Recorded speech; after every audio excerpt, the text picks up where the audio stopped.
યંગસ્ટરની અંદર એક માન્યતા છે કે જીમમાં જશે તો જ પોતાનું શરીર એકદમ સ્ફૂર્તિલું અથવા તો વજન ઉતારી શકશે અને શેપમાં લાવી શકશે. આ એક ખોટી માન્યતા છે. ખરેખર જીમમાં જવાથી શરીરમાં અક્કડતા પણ સાથે સાથે આવે છે અને શરીર લચીલું બનતું નથી.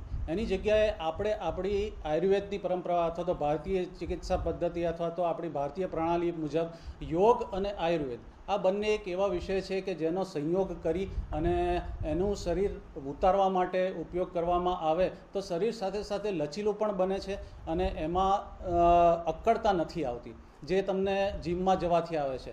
જીમમાં જવાથી તમે થોડોક ટાઈમ વજન ઉતારી શકશો, પરંતુ અત્યારના મારા અનુભવ પ્રમાણે જે લોકો જીમ કરે છે થોડાક ટાઈમ માટે, યંગસ્ટરની અત્યારના બોડી બિલ્ડિંગની બહુ જ ખેંચતાણ ચાલી રહી છે, એક સ્પર્ધા ચાલી રહી છે, જોવામાં આવેલું છે.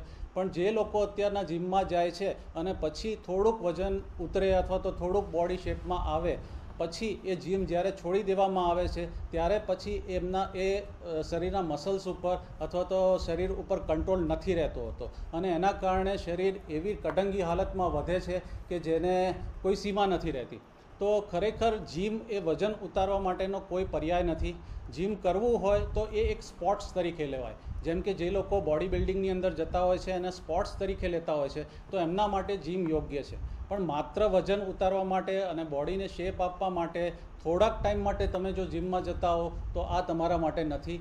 અને તમારે જો ખરેખર સ્વસ્થ રહેવું હોય, તમારા શરીરને લચીલું બનાવવું હોય અને સ્ફૂર્તિવાન રહેવું હોય તો એના માટે આયુર્વેદ અને યોગ એ સૌથી સારામાં સારી એક્સરસાઇઝ છે. Thank you.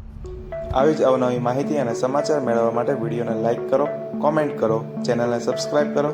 Thank you for watching.